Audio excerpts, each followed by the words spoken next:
get back to these two teams you wanted to talk about this morning, though. We got Oklahoma and Texas. And right before you called, I pulled both schedules up. Okay. And it is, because you and I both know, Texas and Oklahoma don't recruit that far apart, right? Texas recruiting a little bit better than Oklahoma. But you want to talk about a tale of two different schedules. This is it. So, let's kick it off with Oklahoma. You go first.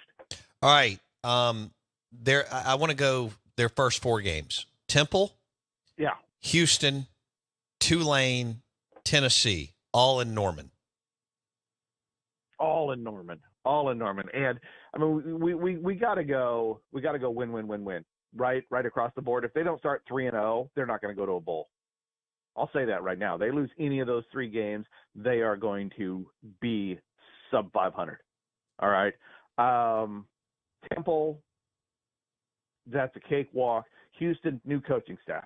Right, Houston wasn't good last year on offense or defense. Brand new coaching staff with Willie Fritz and those guys. That should be a walk in the park too. Tulane, no offense, should have an awesome defense. You know, they brought the head coach over from Troy. They have a great staff. By the way, if you're looking for really good defensive coaches, go poach from Tulane's defensive staff. They're all really, really good. But that should just be an easy W too. Tulane is not going to be the team that you've seen the last couple of years because you lost all that coaching continuity and player continuity. So 3-0 right out of the gate. Anything less than that, they're not going to hit 6-6. And then the real first SEC game, and you got Josh Heupel in Tennessee coming in. I mean, that to me, I'm looking at it going, that's a W. I'm going to take a W for Oklahoma, but close. I think, but it's got to be a coin flip game, right? Right. I mean, that's got to go in the.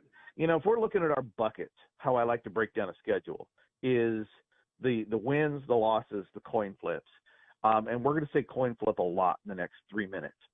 A lot. Okay. They get Tennessee at home right out of the gate, and Tennessee, from a talent standpoint, Tennessee is very similar to Oklahoma. As good, maybe just a slight step back, but Tennessee, I got them with a top 15 staff. Keep in mind, and before I get too much farther into it, is Oklahoma's staff.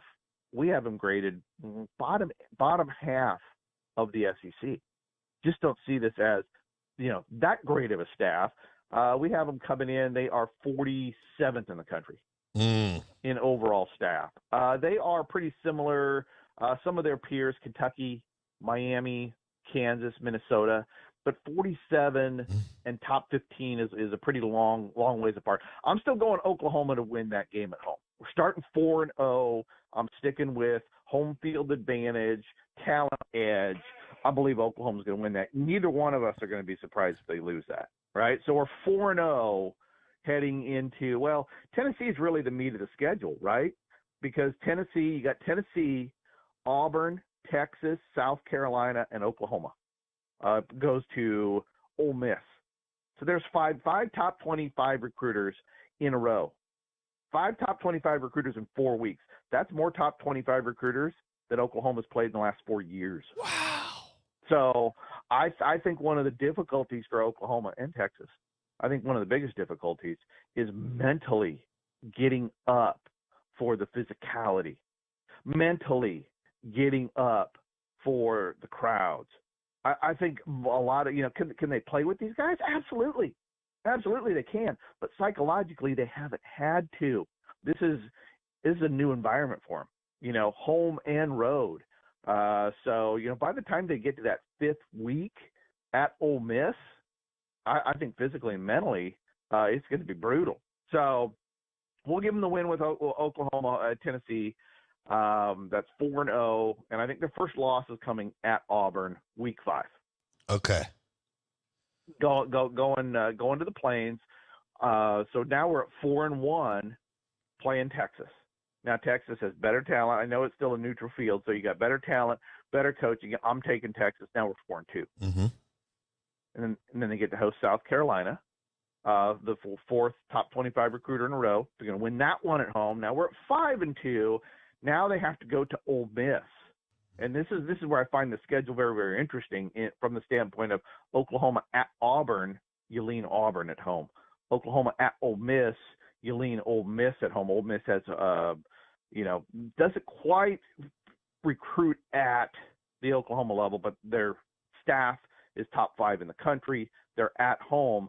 So we start 4-0, but then we lose 3 of the next 4 is what I got. So now here we are through 2/3 of the season, 8 games in. I'm at 5-3 right now for Oklahoma. Okay. And then they beat Maine.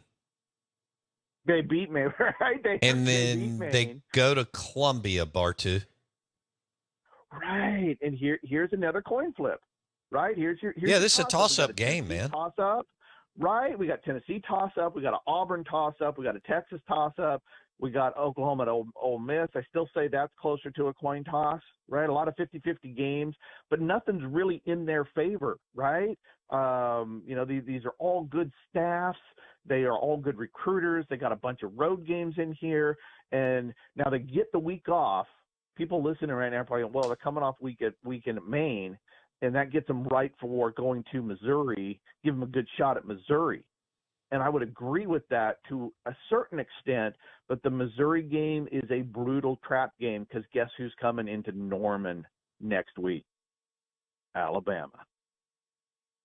Alabama is going to Norman right after that Missouri game.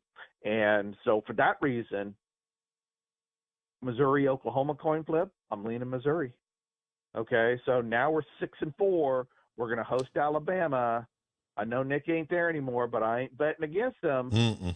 Right now we're at, what are we at? 6-5, and Oklahoma at LSU to finish it out. They got to be exhausted physically and mentally at this point, especially mentally.